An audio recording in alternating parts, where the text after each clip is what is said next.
Hi, Longheads. We know you're listening. This is Brothers of the Serpent podcast.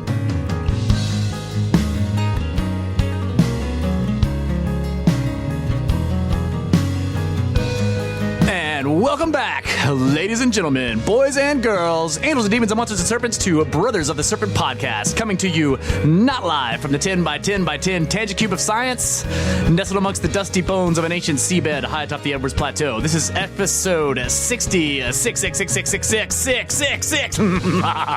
Whoa. Yeah, been waiting a long time for this Freak me out, episode. man. My hair's standing up. Episode 66. And as always, we are joined by our good friend and longhead, Mr. Brett England, from way out in space and is deep beneath it, whatever it is. How you doing out there, buddy? What's Doing your well, six? guys, doing well. Glad to be here. Excited to see what we come up with tonight. Yeah, so we're going to talk about, I don't even know what to call it. It's ice and aliens, I guess. And Nazis, and I don't know. All right, so before we get into that, though, we have, as always, space weather news. The solar wind has arrived. Earth is entering a stream of solar wind flowing from a hole in the sun's atmosphere. Ekravas! It is not a very fast stream, but at this time of year, it could be enough to ignite Arctic auroras. Equinox cracks in Earth's magnetic field are lowering our planet's defenses against the solar wind, setting the stage for northern lights. And also, gigantic jets in the Caribbean. Last Saturday, September 15th, Tropical Storm Isaac dissipated in the Caribbean. Just before the storm died, it fired off a barrage of gigantic jets. That's capitalized. Capital G, capital J. Gigantic jets are related to sprites, strange forms of upward-directed lightning that shoot out of highly charged storm systems. Think of gigantic jets as sprites on steroids, much more powerful and rare than sprites. Before 2017, gigantic jet sightings numbered in the dozens only. Tropical Storm Isaac produced at least 8 gigantic jets in a single night. The storm may have been decaying, but it was still a prolific source of upward-directed lightning. The last time I saw so many gigantic jets in a single night was back in 2017 when Tropical Storm Harvey passed Puerto Rico. Gigantic jet activity could be intensifying. Some researchers believe that cosmic rays help charge up the storm systems, setting the stage for outbursts of lightning. In recent years, space weather balloons, which are not UFOs, have observed a steady increase in cosmic rays. This is largely due to a decline in the solar cycle. Flagging solar wind pressure and weakening sunspot magnetic fields allow more cosmic rays into the solar system.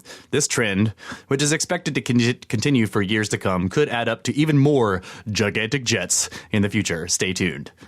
Wow. What is it equalizing with, right? Something in outer space. Is like equalizing with space. It is equalizing with all of space. I don't know. All right, Yahoo News. Devastating solar storm is a matter of when, not if. Warrens Met Office as solar orbiter begins testing. So there's another space probe, folks. Another sun probe. Oh, yeah, sun probe, sorry.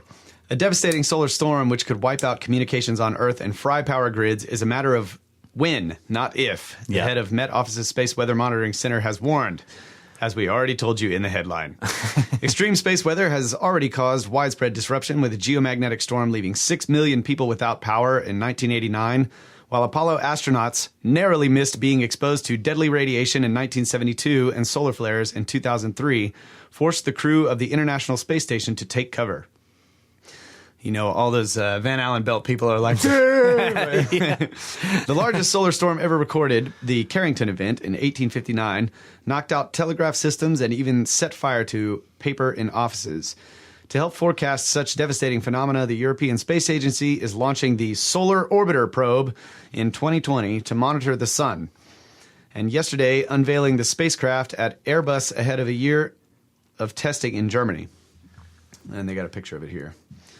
Airbus, huh? Yeah. Interesting. Catherine Burnett, head of the Met Office's Space Weather Monitoring Unit, said, Solar Orbiter is a research mission which in the long term will be to understand much more about the sun and why it behaves as it does. So in the future, it should help us spot disrupting events so we can prepare for them. Oh, yeah. Hell yeah. The threat of space weather to national infrastructure, UK industry, and the wider public is such that it is now part of the government National Risk Register. National Risk Register. And in Oi, governor. and there is a need for forecasting to try to mitigate that risk. We try to advise when space weather will have an impact on technology. We are also looking for solar flares, which can knock out high-frequency telecommunications. I don't know where that guy is from. Did you put that flare on the what is it called? The National Risk Register, oi? Governor? You got a permit for that flare? Gotta love bureaucracy. They say, we think that the big solar incidents, like the Carrington event, happen between 1 in 100 or 1 in 200 years. So it is a case of when, not if. We have one. Oh, yeah. I wanted to get to where the skirpterps part at the end here. The skirptards. But they're actually, so the UK is doing this, and they're gonna, like, we're basically doing this joint project. Like, they're gonna work together with our sun probe. Let's see. From this is an 4 exciting million time. miles away. This is an exciting time for solar science. UK research and engineering teams are at the heart of this mission, which will help us understand more about our star, the sun, and its effects on us here on Earth. So, in related news, National Solar Observatory mysteriously closed as geomagnetic storm looms. I'm sure that some of you have heard of this. This is from ZeroHedge.com. The National Solar Observatory in Sunspot, New Mexico, has been closed since last Thursday. ABC 7 Monday spoke with Sherry Lifson, who is with Aura, A-U-R-A, the company that co-manages the observatory with the New Mexico State University. The Association of Universities for Research in Astronomy, who manages the facility, is addressing a security issue at this time. We have decided to vacate the facility at this time as a precautionary measure. It was our decision to evacuate the facility. Lifson told ABC 7 that there is no timetable for the observatory to be reopened. ABC 7 has also reached out to the FBI, but did not hear back from the federal agency in time for the deadline. The FBI did speak with local law enforcement about the length of the observatory closure. The FBI is refusing to tell us what's going on. We've got people up there at Sunspot that requested us to stand by while they evacuate it. Nobody would really elaborate on any of the circumstances as to why. The FBI were up there. What their purpose was, nobody will say. But for the FBI to get involved that quick and be so secretive about it, there was a lot of stuff going on up there. There was a Black Hawk helicopter, a bunch of people around antennas and work crews on towers, but nobody would tell us anything. The FBI did not tell Sheriff House the reason for the closure. Sheriff Benny House did tell ABC 7 that his local law enforcement did not have anything to do with the observatory closure. For the conspiracy-minded, Sunspot is a mere 130 miles from Roswell, New Mexico, and about 90 miles from the White Sands Missile Range. Established in 1958, the observatory predates the unincorporated area in the Sacramento Mountains that was named for it. All of which would be odd enough, but as... Sorry, I had to laugh at this website name. SHTFplan.com, which is the shit hits the fan.com. Max Slavo details below. The observatory is closed just as a massive hole is opened up in the sun's corona, which means we're officially on watch for a shitload of beer. Wait, for a geomagnetic storm. Auroras will be likely across much of North America as the sun heads into a solar minimum. The National Oceanic and Atmospheric Administration has issued a storm watch for a G2 level storm on September 11th. Yeah. So nobody knows why. Well, wait a minute. They came out with another story recently. I just read it. Yeah, and it's just more nobody knows anything and it's still closed. Damn, I was just looking for I just read it too. I went through it and I couldn't find any actual reason for it to be closed. They're reopening it. They announced when they were going to reopen it or whatever. Right, but it's just like nobody has told anybody anything about whatever the security problem was. That's what was interesting to me. Yeah, what they were saying was there was a person of interest in an investigation for crimes, and they didn't want to like say anything about it because it could somebody who worked at the observatory, or that somebody was threatening it. Yeah, somebody having to do with it, or somebody that was saying something about it or whatever, and they didn't want to say that it was about this to alert the person that they were on to them or something like that. I wish I would have saved it in my bookmarks, but I didn't. But yeah, basically they were like, ho-hum, no big deal. So the end of the article says, just in case you were blowing off the tinfoil hat views of the observatory closure, we note that all these solar space cams are down at the same time. The Axis 232D network dome camera located in Sydney, Australia, webcams located at SOAR Observatory and the Southern Astrophysical Research Telescope in Chile, the BRT Tarife telescope webcam located in Spain, webcam located at Mauna Kea Observatory at the University of Hawaii in Hilo, webcam at the Canada-France-Hawaii Telescope Observatory in Hawaii, and the webcam at JAT Observatory in Fairless Hills, Pennsylvania. Wow. Yeah, here it is. A solar observatory in New Mexico reopened Monday after being closed by authorities for 10 days, which spawned national interest and speculation into the cause of its evacuation. Let's get this out of the way. Scientists say that aliens were not involved. Of course they would say that. It was suddenly closed by the Association of Universities for Research in Astronomy, the consortium that operates it, without public explanation. But the story that I read said it had to do with a criminal investigation or something. But yeah, it's probably... Who knows? Probably aliens. I don't know, therefore aliens. Yeah. So I had some corrections I wanted to make, and now I can't remember them. One more thing. First, private, or I don't know, passenger going to the moon? Yeah, the Japanese pop star guy. Yeah.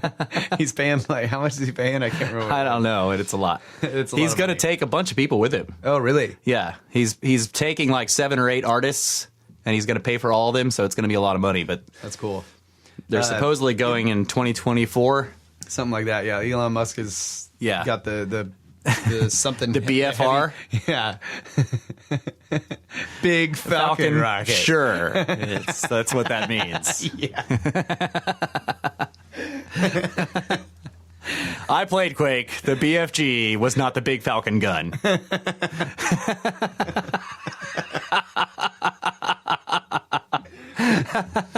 The Big Falcon rocket. It's awesome. So one thing I wanted to say, and this is actually from 2 episodes ago. I can't remember if I said it I don't think I did, because we were talking about a bunch of other stuff. But I was saying that the carvings on these various things found all over the world were lizards, and Brett actually pointed this out, and I think he's right, that they are some form of cat, a puma or a leopard or something like that. So like. The reason I was thinking lizard is because of Shadow of the Colossus. Every time you come to an ancient ruin, there's a lizard running around on it, and you got to cut his tail off. That could be it. I didn't play that game, but yeah, that could be it. That totally could be it. It was because the carving that I was specifically thinking of is the one on the Silestani or Chulpa statues in Peru.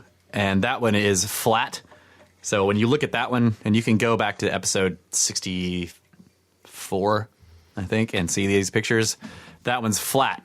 But after looking at all the other ones, which are much more detailed, and they look like cats, looking at that one again, it is a cat. Oh, yeah. Yeah. All right. So I definitely think it's puma? Yeah, a puma. Or a jaguar. A jaguar. Jaguar. But the one on the T-pillar of Göbekli Tepe is definitely a cat. Like, it's not a lizard. But you look at that one and look at the style, and then you look at all the other ones, and you can see that they're the same, and they're not a lizard, they're cats. Which is why in the Dolman School commercial, there's the whole lizard puma deal. Yeah, that's right. It's supposed to be a lizard. I think you should make it a puma. Let's see. There was something else. I can't remember what it was, so it doesn't matter. I'll think of it at some point. But we do have some other things from that conversation that we wanted to finish up on. In terms of like scriptards and their scripturping and like common arguments that they'll make. And I should repeat that we have kind of gone through these before on very early episodes, like in the teens. I can't remember exactly which ones, but some of the terms that they'll use. So we went through some of these on 65, but after the show was done, we were still talking about it, and we recalled these. Like they'll use these terms that are, or these phrases that have to do with like criminal or court, proceedings.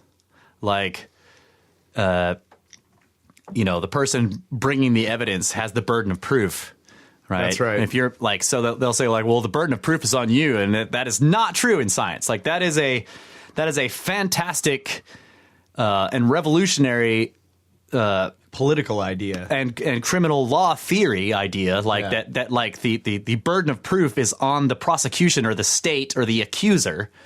And the person being accused does not have to prove anything. All they have to do is show that there is like reasonable doubt, right? In other words, the burden of proof is on the state. And that is, if you look at most of history where the burden of proof was on the person being accused by the state, that's ridiculous. Like, right. And that was why like justice was so hard to come by unless you were in general of like higher class. And then you were rarely charged at all, right? If the king declared you made fun of his hat, you die. Unless you can prove you didn't. And there's no way to prove you didn't. Right. So if you're talking to somebody and you're like, well, you know what, like it seems like there could be an ancient civilization, and they're like, well, the burden of proof is on you. No, it isn't. That isn't true. Now, it isn't totally true to say that like you can just go in there and like make some claim and like the burden is on them to disprove you. Okay, but that is actually, and that isn't true, but that is actually closer to how science works. More scientific because it's all about falsification. Right. So well, the way I put it in the conversation that we had was that the burden is on everybody to falsify it. Right. Right. In science. Yes. The way the burden is set up in science is that whoever is presenting an argument presents their argument. However good or bad it is, however many facts or few it has, is immaterial. After that, what is incumbent on anybody else responding is to falsify it. And if their argument's bad and they have very few facts, falsification is easy. So if you go in and you're like, well, I think this and this and this, or I have this alternative way of looking at it, and someone's like, well, the burden of proof is on you, you can be like, yeah, like this isn't court. Yeah. Okay. And proof. This is another thing. Proof is for math. Right? There's no such thing as proof in science. Yeah. Proof is for math in courtrooms, again. Okay. And it's again on the state to show any kind of proof of anything. Right? They have to prove that you did something. You don't have to prove you didn't. So like somebody saying, well, where's your proof of this in science or whatever, they're talking nonsense. You can never prove anything to be true. You can show facts that indicate that it might be true, or that you can show results of experiments, right? That suggest that it's true. That suggests a certain way of thinking, but you can't prove anything to be true because, so when you go back to the entire philosophy of science, and then you have to go back to philosophy to get to this. Descartes did this thing where everybody knows cogito ergo sum. Yeah, everybody knows.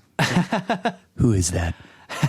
It's Descartes, which is spelled it's not spelled like it sounds. I can't remember. He's a French guy, but basically, I think therefore I am, right? His whole deal was in philosophy, if you take all of human knowledge and imagine everything that we know or that we think we know, and you have it a table, and it contains everything we know, and if you remove everything off that table and you just completely empty it, and then starting from nothing on the table and using only logic and reason, what can you put back on the table? Definitely. And there's nothing. You can't put anything back on the table. The only thing he could put on the table is that since he's asking the question, he exists. That's all he could do. Okay.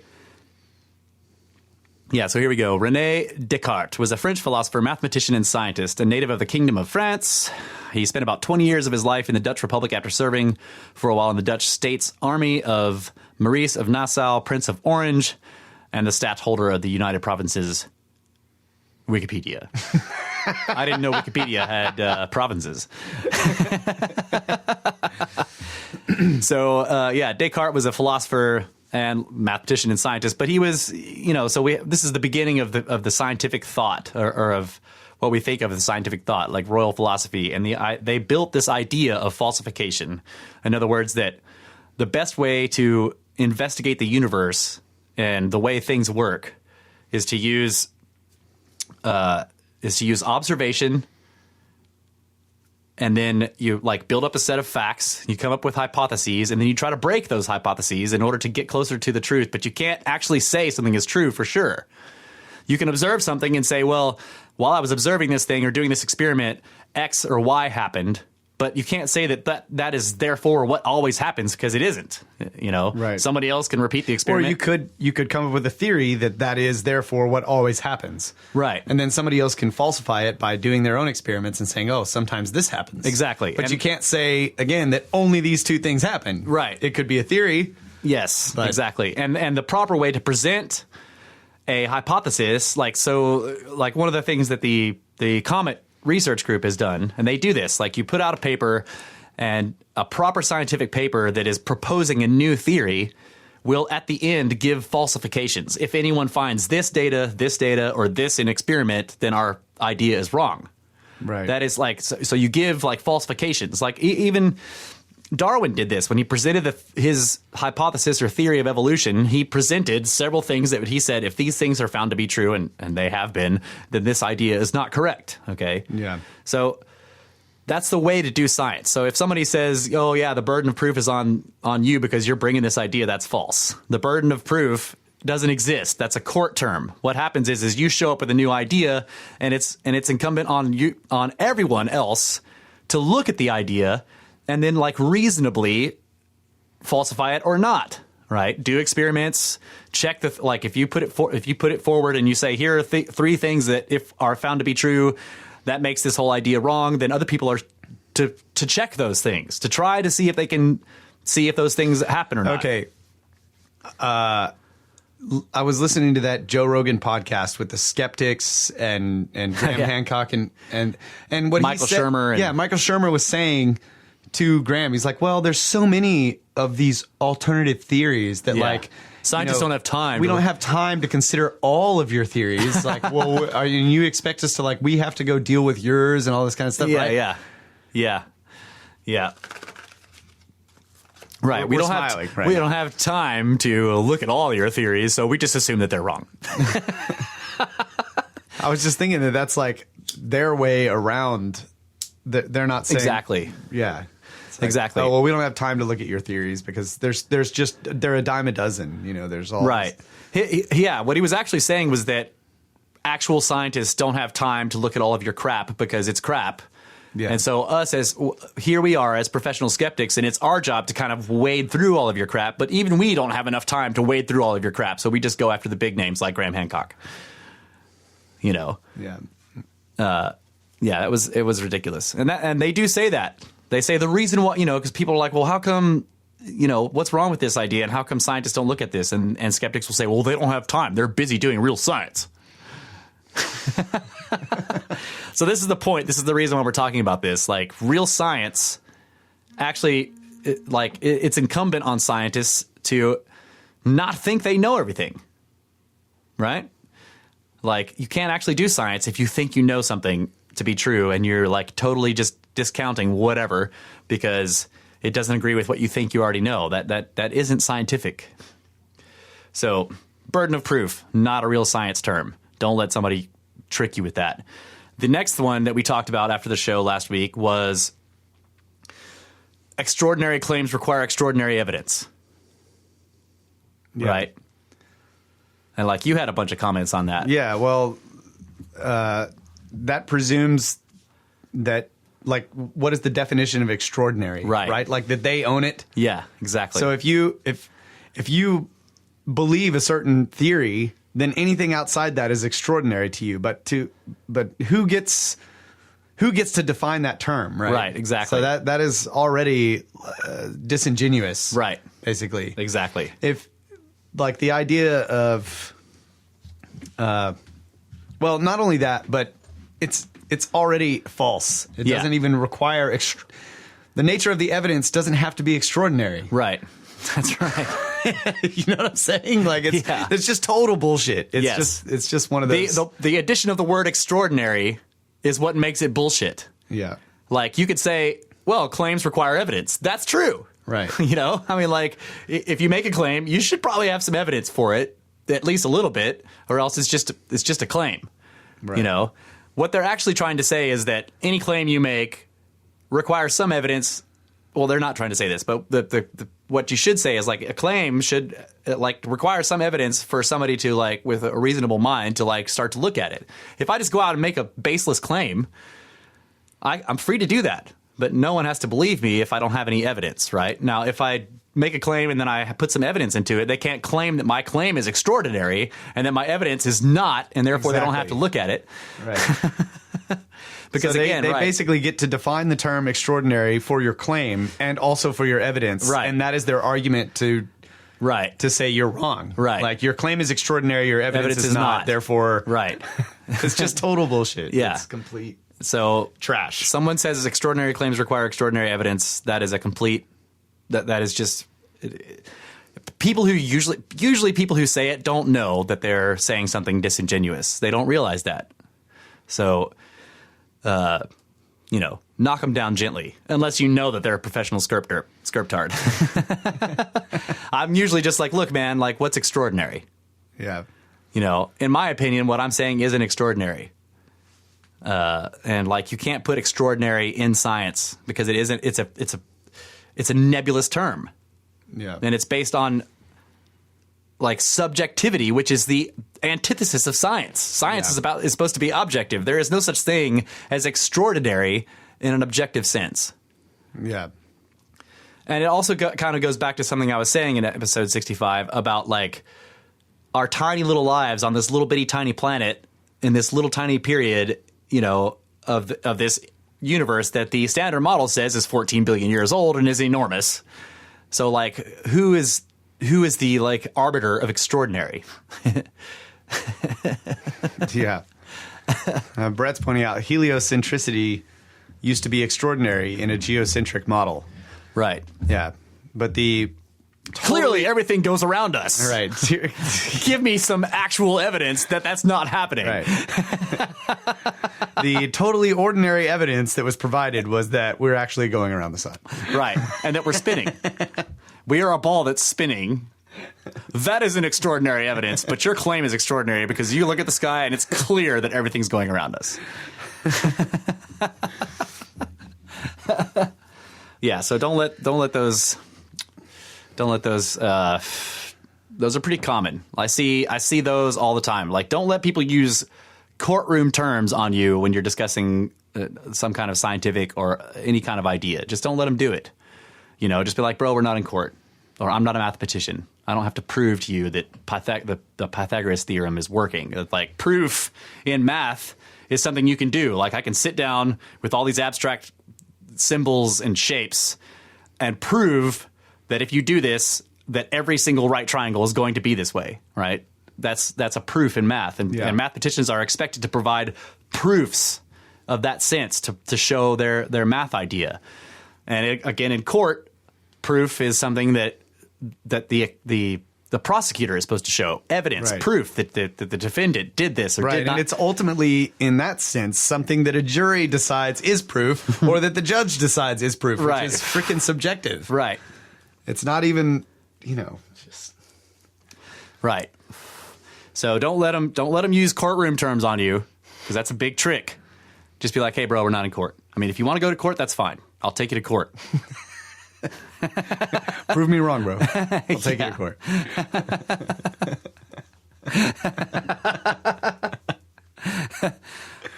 Your Honor, I am suing this man for using courtroom terms on me in a scientific discussion. $1 million in damages.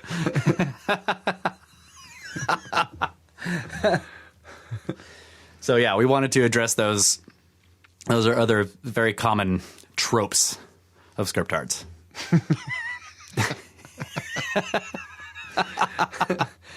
I have one more thing. We got a little bit of time here. Okay. I've been watching a lot of YouTube videos recently. Okay. And I keep getting these commercials that I started watching. Okay. It's working. Yeah, because they had Graham Hancock and all these people and like pyramids and everything, and I was like, "What is this?" Finally, I clicked on it. It's called Ancient Civilizations, and it's by like it's a website or whatever called Gaia, Gaia. Do you know what I'm talking about? Yeah. So they have like 8,000 documentaries and original series that explore human and cosmic stories. Oh, cool. They charge a monthly fee. Okay. Okay, so you have a month trial. It's 99 cents for the first month to start the trial. There's like Yeah, I'm familiar with the website. They Okay. do have some good stuff on there, yeah. so far like I guess the Ancient Civilizations thing, they have 2 seasons out. It's got David Wilcock, Corey Good, Graham Hancock, Linda Moulton Howe, Andrew Collins, Graham Sear, I'm not sure how to pronounce all these, Freddie Silva, Sean Stone, Greg Braden, Michael Cremo, I don't recognize, Robert Buvall, Robert Schock, Yeah. a bunch of these guys. Corey Good. And Very interesting. from the... Be careful because Gaia Online is an anime-themed MMORPG. Okay. This is actually www.gaia.com. Yeah. So I don't know what you're talking about there, watcher. I don't know what you've been He's watching. saying Gaia.com. Gaia Online is an anime-themed MMORPG, Okay. Oh, okay. I got you. which means it's, it's got hot chicks in it. Okay. Sweet. One has hot chicks in it. The other one has ancient stuff. So, yeah, like in season 2, episode 1, Mathematical Codes of Baalbek. Sweet. 2, Sumerian king lists and Anunnaki oaths. 3, DNA and seeds of re-civilization. Rise and fall of the wise woman. Lost civilizations of the pre-Adamites. There's just like, they just look awesome, dude. From the previews, Yeah. they look really badass. So Cool. I haven't checked them out yet, so I'm not saying they're totally badass, but if anybody wants more than Ancient Aliens, this looks like the next badass thing. Sweet. And they're doing this like by subscription, so they're kind of going their own road. They're not using Yeah. Netflix or whatever. Yeah. I think that's also kind of cool. That is cool. I'm thinking about doing it. So it starts out at, you get Yeah. 99 cents for what, first month, and then what? Yeah, but I think it's like $10 or something like that. Okay. A month.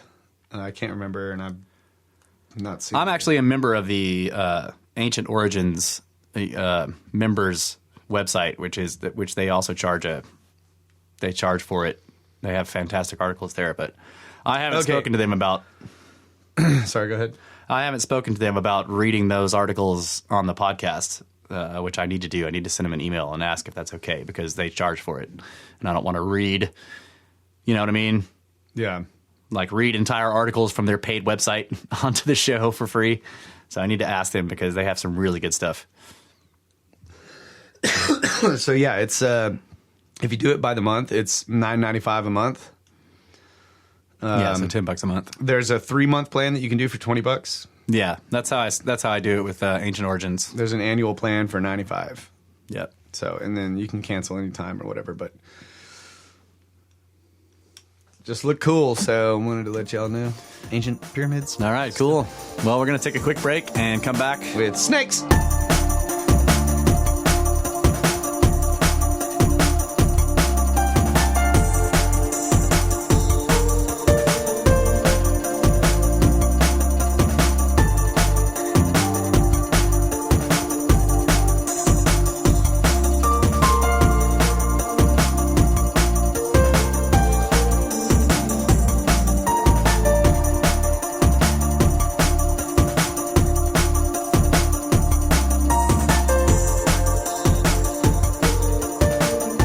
Keeping Enlil awake with our endless babble. Brothers of the Serpent podcast. I cannot sleep by reason of the babble. Yeah, so you've been going through Gilgamesh. Yep. Did you want to do that this week, or do you want to do that some other time? I'm down. Whatever. I mean, you need to be like decisive here. Why are you asking me on air? Because I had forgotten about that. On Not not live on air. air. Not live air. On the ground. Gilgamesh, king in Uruk. That's a great story. Well, I have this thing that I've been looking into, and I've looked into this before, but I haven't put all this stuff together before. But, okay, it's gonna be hard. There's so many pieces of this story. So, like, the first thing I'm gonna say is I'm telling you a story. I'm not saying this is true. I'm telling you a story that has pieces of evidence that are true, that are confirmed. There's documents for them. I'll dig up as many of them as I can to put in the show notes, but I'm not going to read any actual documents. I do have one soundbite that goes along with part of the story. But this is a very strange rabbit hole, and but it definitely falls into the category of alternate history. So it's about Antarctica, and everybody knows that weird shit has been happening there. Like, you can, well, not everybody knows that, but there's this pact, first of all, a pact of nations. It was initially signed by like 12 nations, and now there's like 55 on it or whatever, that basically says that Antarctica, that everyone can put bases there, but they all have to be purely scientific, no weapons development, no military. Yeah. Okay. Right. Yeah. So we use the military to build the bases, and then they leave. So, but where I want to start with this is going to seem strange, but like in the late 1800s, all the way up to World War I, and even after that, but really the period that I'm talking about. Okay, Brett's brought it. The accord was signed by 24 of the 26 consultative treaty members, nations with full voting rights, and by 7 other countries. Consultative status is granted to nations that have scientific bases in Antarctica. That's recent. That's 1991. The accord was, the initial one by was the UN, right? Yeah, the initial one was it was a lot closer to the end of World War II. Anyway, late 1800s up to World War I, there was a whole very strange episode. I can't remember if I've mentioned this on the show before or not, but it doesn't matter. There was a very strange series of sightings in the United States and elsewhere in the world of they're called the airship sightings, okay? And it's basically like, think of this is like UFOs in the pre-UFO era. No one knew anything about. No one had the term flying saucer, UFO. A whole alien thing was not really being considered, but people were having sightings, and this is one of those deals where there are so many reported sightings that are so similar from all across the nation that you can't just you can't just throw them out offhand. I mean, you can if you want, but in my opinion, this is kind of like the Giants deal. Like, there's so many reports of the same things that it becomes like unscientific to just throw them all out offhand. It was a hoax fad, Russ. A hoax fad. So the sightings were, when you look at them, it's like what you get is like a classic sighting would be some farmer is out in his field, okay, or he's near his farmhouse or whatever, and a ship comes down from the sky. Now, remember, this is like pre-flight, okay? No, we didn't have airplanes. This is before the Wright brothers, okay? At least the late 1800s stuff. So you can't blame it on anything like that. This is like, people knew about balloons, okay? And it's possible, this is the idea, it's possible that there was some Zeppelin stuff happening, but if it was secret. But these ships would come down out of the sky, and they didn't have balloons on them, okay? The descriptions by the witnesses were not describing zeppelins or hot air balloons. They were describing mechanical devices. And then people would get out of them, and these were not aliens, they were humans. They spoke English, right?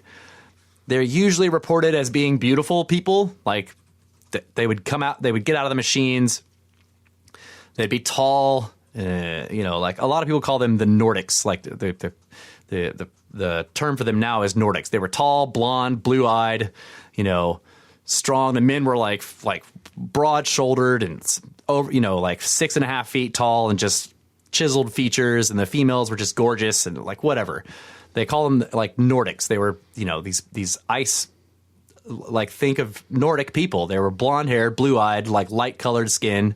Okay. They would land their machines in the farmer's field and get out, and the farmer would be like, what in tarnation? And they'd come up and ask him for something weird, like water with salt in it or something like that. The guy would give them what they asked for, and they would, like there was one report that I remember. I don't remember the specifics of the report except this one part where the guy said, the farmer, the person who's the witness said, like, well, like, where are you going? Or like, where are you come from? Where are you going? And they were like, well, we'll be in Spain later tonight, or we're going down to South America and then we'll be in Spain later today or whatever. And then as time goes on, you see that they start to claim that these same sightings, the sightings begin to evolve. The nature of the sightings begin to evolve. They like at first the witnesses are looking at machines that they think they can comprehend. They see large, like propellers, right? But think of drones, how they have a big circle and the propellers contained in the circle, and there's 4 of them around a central body. Mm-hmm. Some of them were described like that, but they're large enough, and these people were coming out of them. They would land the thing, and then later on the propellers go away, and there's just spinning parts. And they were usually noiseless, and they can move. They moved like very strangely. As the reports go on, you start to see they become more and more like streamlined, where there's less. The thing just starts to look like a teardrop, okay, or a big fixed wing craft. And then later on, you have the classic flying saucer things, and they move in these very strange ways, like. Some people describe them as falling leaves, right? So it would kind of do this weird drifting back and forth, like it was balancing on something. So these sightings happen all the way up, and then you have World War I. Okay, after World War I, Germany starts doing interesting things with Antarctica. Okay, now this is again, I'm not gonna name documents or whatever, but they do exist, and you can look them up, and I'll try to provide some links and stuff in the show notes. But there are documents so after World War I, Germany there were German nationalists, okay? So you had the eventual rise of the Nazis, okay? But you had German nationalists too, who were not Nazis. There's a big difference. Like the Nazis were racists and ideologues. Nationalists just loved Germany, right? Yeah. You don't have to be racist to be a nationalist, so there's a difference there. And then there was these weird secret societies, strange secret societies in Germany. Some of them ended up being SS people for World War II. So like you have the Thule Society or whatever, however you'd say it, Thule or Thule. They end up being part of the German SS, and it's pretty well known, especially among people who look at alternative history, that these guys were very interested in ancient artifacts and ancient technology, and they had some strange beliefs about the inner Earth and aliens and things like that.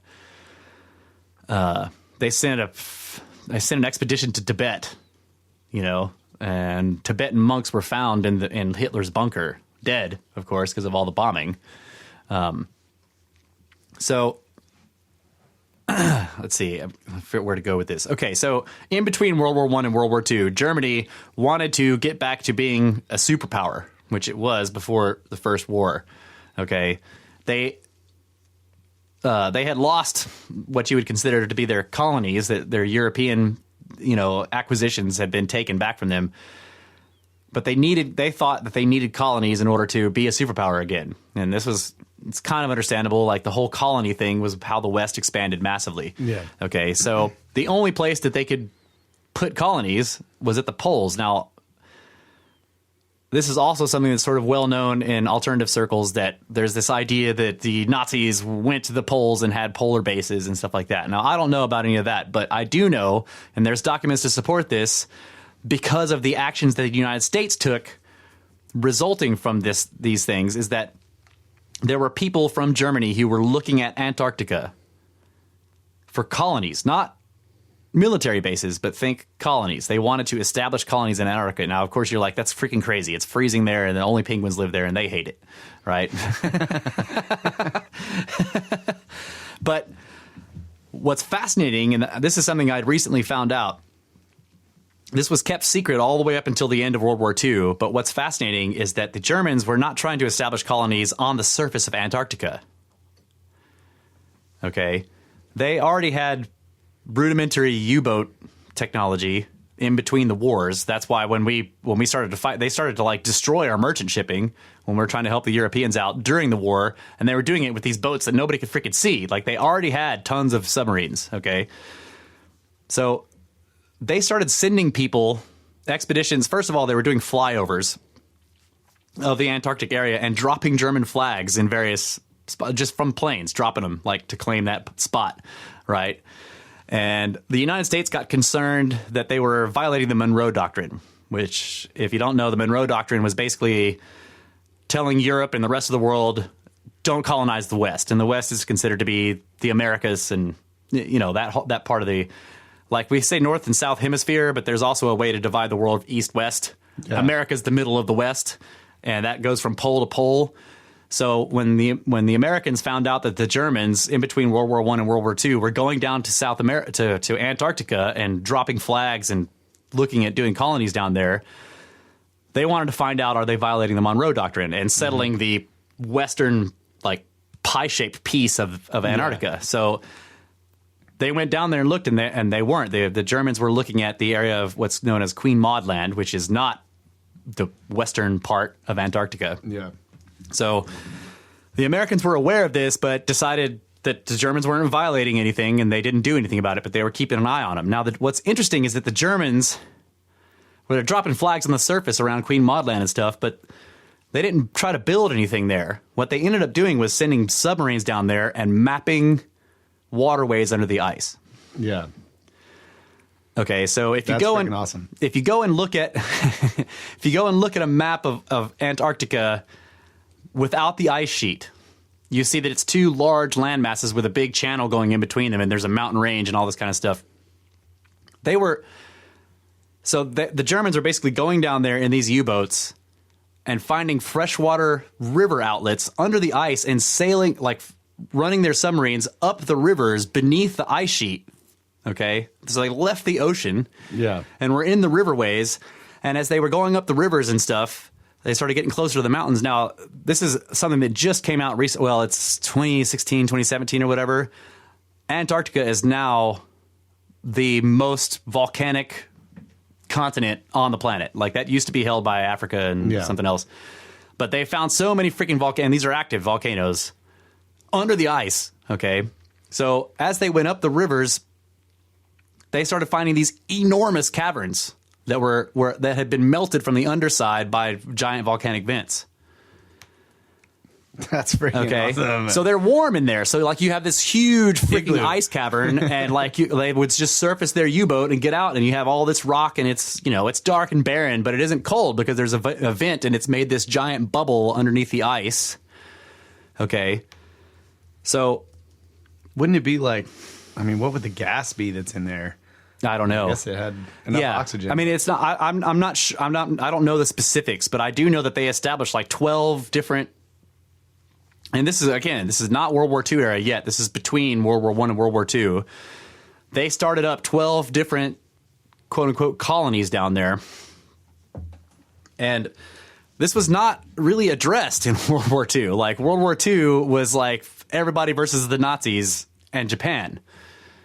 But what's interesting is that, so there was some involvement with the Nazis in these, and I think, okay, so I don't know politics of Germany, and I didn't go down this rabbit hole to look into this stuff, but there was there were factions, obviously. There's factions everywhere. There were factions within Germany, and the Nazis came to power, but not everyone in Germany was happy about that. Right. Okay. And so let's get past this. So like basically they established, you can't call them bases. They established something, 12 different places under the ice in Antarctica before World War II started out. Okay. Before World War II broke out, which was the Nazis attempting to, what was they wanted to like establish the Fourth Reich for 1,000 years or whatever. That was their whole idea, or the Third Reich for 1,000 years. And they were going to do it by conventional war, ground war means, and they failed. Okay, they failed. What's interesting is that no one did anything with these. No one paid attention to these colonies down there. And there was some infighting with the factions, and it appears that the SS during the war, they tried to get their hands on some of these colonies, and they basically failed. Okay, they were not able to take them over. Now there was some involvement with some, and I can't remember all the names, but but basically the Germans got during the war and in between, they got really good at building these giant underground systems in Europe because of the Allied bombing. Okay, like we were flying thousands of bombing runs every day, just dropping bombs all over the place, and so they got really good at building these massive underground complexes where there were basically huge industrial factories, so that they could continue working on their rockets and continue working on their various technologies they were trying to develop for the war effort. Now they ran out of time because once the United States joined the war, they ran out of time. If we hadn't joined the war, they wouldn't have run out of time, and they probably would have won.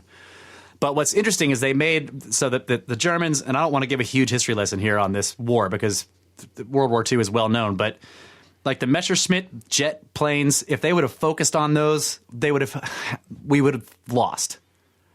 Okay? For some reason, they didn't. I'm not sure why. But there was a bunch of other projects. So when you go look into this, you can find conspiracy theories about the Nazi Bell. But the Nazi Bell looks to me like it looks like a disinformation thing, okay? Because there's actually confirmed, so there were scientists in Germany that were working on torsion and plasma physics.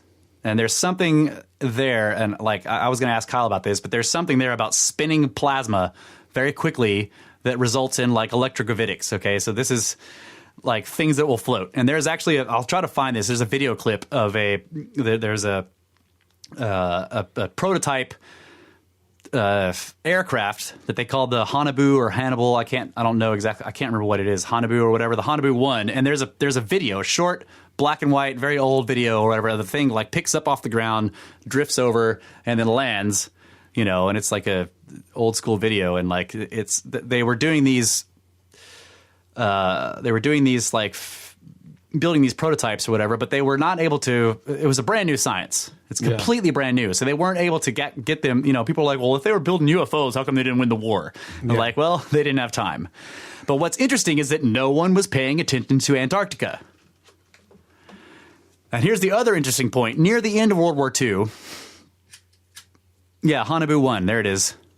HAUNEBU 1, Hanabu 1. There was Hanabu 2, and like some of the images you could find of these, they have cannon, and then the Germans were thinking that they would be anti-tank deals, okay? Yeah. But they flew like nothing else ever before. Like they didn't use lift in the conventional sense. They were round, and there was something. They didn't spin themselves, but there was something in them about torsion physics and generating. I don't know how it works. Yeah. They didn't really know how it worked either. So this is what's fascinating. And again, remember that I don't have any evidence for this. This is the story that I've been looking at, okay? Yeah. So you guys might remember we read a CIA remote viewing of Mars onto the show sometime back, okay? Where they remote viewed, the guy was remote viewing Mars, and he didn't know he was looking at Mars. He just knew, he just had the coordinates. You know how remote viewing works. The guy they were using to do the remote viewing had an 80% accuracy rate, okay, which is massive. Like that's ridiculously high. So this is the idea that he witnessed an ancient civilization on Mars that underwent some kind of catastrophic geological event at some point in its past, and they left. And if you remember, well, I didn't actually remember this, so I'm not telling you to remember it, but the the person who was directing the remote viewing told him they were getting in these ships to flee their planet. And the guy said, go with them and see where they go. And the guy was like, well, the place where they landed is like massively volcanic and is very strange. And but it's better than where they were. There's plants here at least. And okay. So this is the idea. The idea is that whatever these beings were on Mars came here. This would be the closest place for them to go. Yeah. They came here pre-end of ice age, pre-pole shift or crustal displacement, when Antarctica was free of ice and in a temperate zone. Okay, and they established themselves there. And then sometime later, and these are the longheads. Okay, so we're going back to like also the testimony of the whistleblower woman from the World Bank, who said that like they had this massively powerful society that was global, and they influenced humans all over the place. And then there was a crash of their civilization when now there's very few of them, and right, they are the idea, and I don't have any way of, I don't know if this is true or not, but it's interesting because of ancient texts that when Antarctica rolled into the pole position that it's in now, and it started to get covered in ice, basically everything they built down there was flash frozen, and most of them themselves decided to go into some kind of stasis. So these become the fallen ones that are imprisoned beneath the earth. Okay, so. We've talked about the Book of Enoch and everything like that, and you talked about how Enoch is taken somewhere where he says that, like, what does he say? That, like, it's daylight all the time, right? And there's some interesting things in there about that, so maybe he was taken to the pole, okay? He was supposed to be the intermediary between these two warring factions of quote-unquote angels or god beings, right? There was the ones that were the heavenly ones, and there was the ones that were fallen. And they wanted Enoch to go tell them, like, hey, guys, you just got to stop doing what you're doing. Right. You know, stop mixing with these humans and making all this babble. It's pissing everybody off. Right? And he goes to a place that is bathed in light all the time. He said the sun shone permanently. So that may have been him going to the South Pole during the daylight period, during the summer months of Antarctica. So this is interesting, too. Now, also remember, this is much more recent. I'm kind of skipping around here, but like, stay with me here. Lake Vostok. Lake Vostok in Antarctica is the freshwater lake that's beneath 2, 3, 4 miles of ice or whatever. And they actually discovered this in 2001. Okay. Maybe earlier. But what's interesting, I can't remember all the exact dates, but what's interesting is that like they were like, oh, we're going to drill down. We're going to find out all this information, blah, blah, blah. And NASA was going to do it. NASA was going to be involved, okay, and the Americans were going to be drilling down to this thing or whatever. And then all of a sudden, like, there's this brief period, and then NASA suddenly becomes environmentalist. Oh, we can't do that. We're going to violate this million-year-old, like, ecosystem. Da, da, da. We're not going to do it. Okay, but they were actually initially saying, oh, yeah, it'll be great practice for our probes that we land on Europa, right? And then they decided, no, wait, I better not do that, blah, blah, blah, blah. And that happened right after they detected this massive magnetic anomaly beneath the lake. Yeah. Suddenly they became environmentalists. I'm like, wait, how do magnets make you into environment? Anyway, the Russians did it anyway, and if anybody remembers, they disappeared for like weeks. The Russians like made this announcement like, oh, you know, we have just like reached Vostok, blah, blah, blah. And then they go silent. And there's like news stories starting to come out that the Russian scientists at the Vostok facility have vanished. Okay. And then suddenly after a couple of weeks they come back, but it's all very tight-lipped and nobody says anything. And it's a very strange story. So some people think that magnetic anomaly down there is either one of these colonies. Okay. Yeah, like their power grid or something. Yeah, or just all the metals that are in there. Yeah. Or it's remnants of this ancient extraterrestrial civilization or whatever it is, the longheads, right? It's the remnants of their stuff. But so basically what you do is what you end up with is this idea that there are some people who went down to Antarctica, started colonizing underneath the ice, and they either find ancient remnants of ancient technology, or they might even encounter beings that are involved or part of this. Okay, now the stories that I've looked at have all kinds of, they go way off, and and I'm like, okay, I don't know if I'm gonna reptilians and these inner Earth beings and then all these other people, and I start thinking, I'm like looking at the, there's a hole in the pole. yeah. The other thing that it could be, though, the magnetic anomaly is if the freshwater lake is actually a crater. Yeah. From an impact. Well, if you look at the shape of the magnetic anomaly, it's very long and strange looking. It doesn't look like but who knows? It doesn't. You could I'm just be right. saying that's one of the other. Right, that it's ideas. a meteor down there. It's a meteorite, the remnants of one, a nickel iron meteorite. Yeah, like the crater, and we were talking about the Serpentine Mound, the one that's crazy geomagnetic anomaly. Yeah, but I'm just saying that's one of the other theories about it, or ideas. Yeah. So here's what's interesting. Now I'm going to go back to the whole Germans going down there. So if what we're looking at here, or if what actually happened is that there were people who were trying to escape the Nazi regime that was coming more and more into power between World War I and World War II, okay, they started diverting their stuff to these colonies. They're just getting out. And there's actually little towns nestled in the Andes in South America that are just all Germans. They're all, they obviously fled there at some point and they're still there. Right. This is not a disputed thing. It's known that there are a bunch of people that are from Germany and they've been there for generations at this point, and their ancestors, their great great great grandfather or whatever, fled what was the rise of the Nazis in Germany and just went to South America. Okay. Yeah. And they have these beautiful little German towns in the middle of nowhere in the Amazon and the Andes or whatever. It's crazy.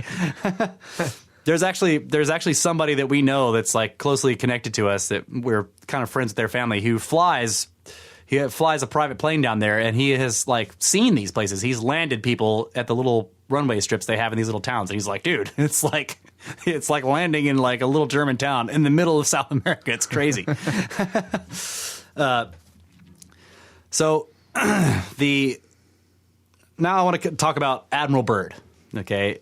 BYRD, Admiral Byrd, and Operation High Jump. Okay, so what people don't know is that Admiral Byrd actually went to talk to the Germans in Antarctica more than once. Okay, High Jump was supposedly a quote unquote scientific mission. Okay, what's fascinating about High Jump is they call it a scientific mission to South America that took no scientists. They took to Antarctica? Yeah.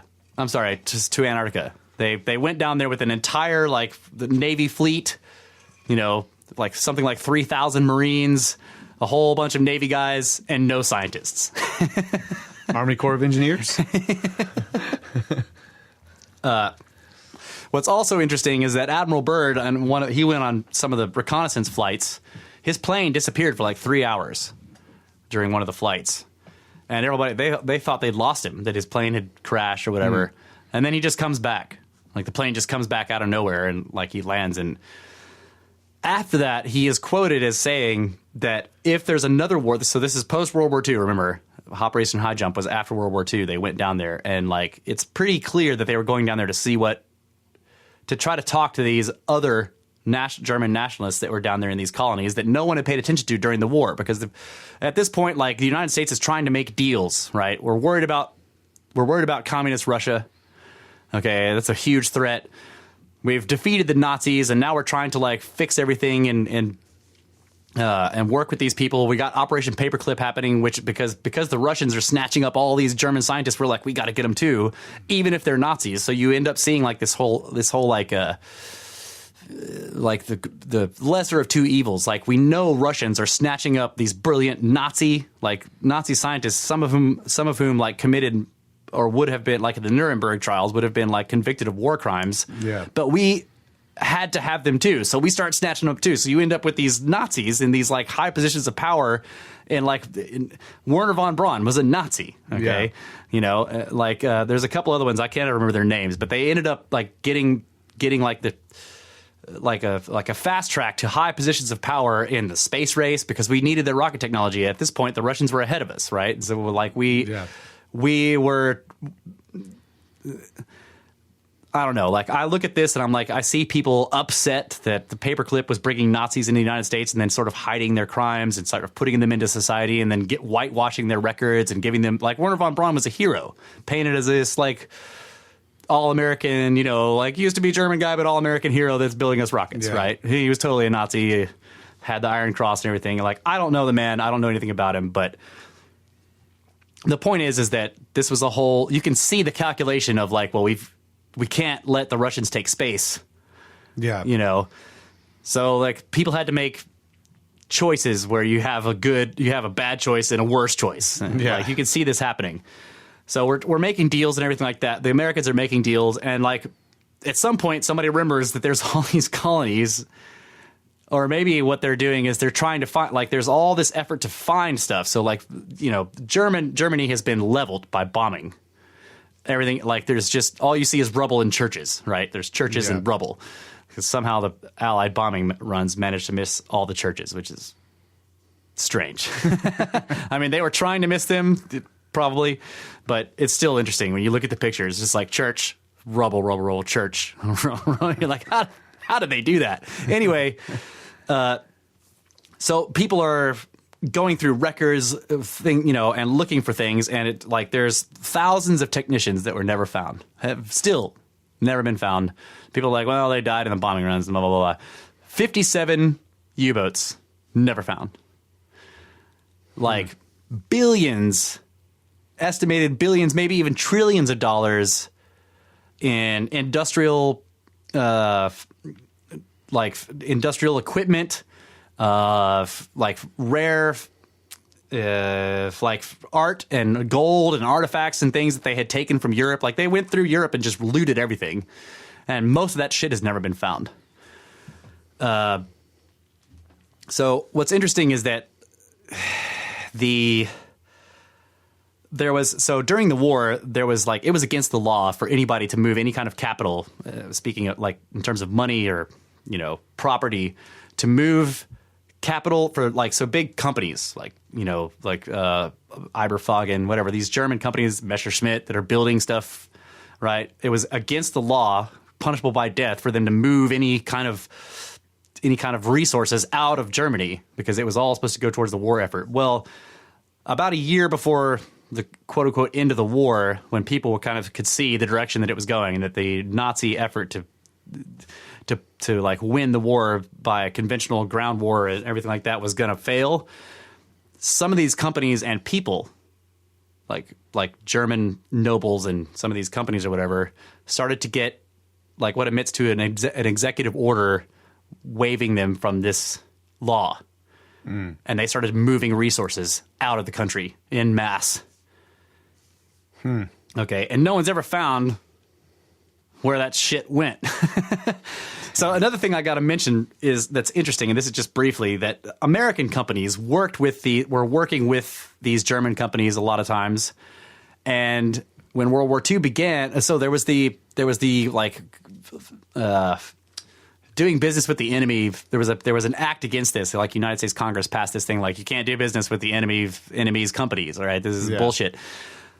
Well, I can't remember if it was Truman or Roosevelt, whoever it was,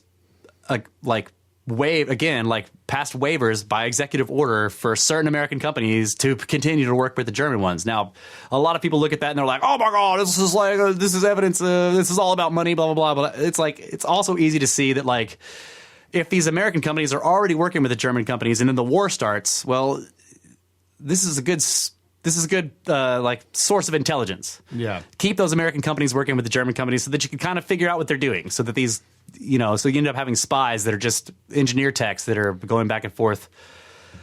I don't know if that's true, and I'm running long here, and but the point that I'm getting to is that the United States knew about the colonies. They knew about these like, there was the Foo Fighters during the war, these weird things that were, like, doing these intercepts but not attacking.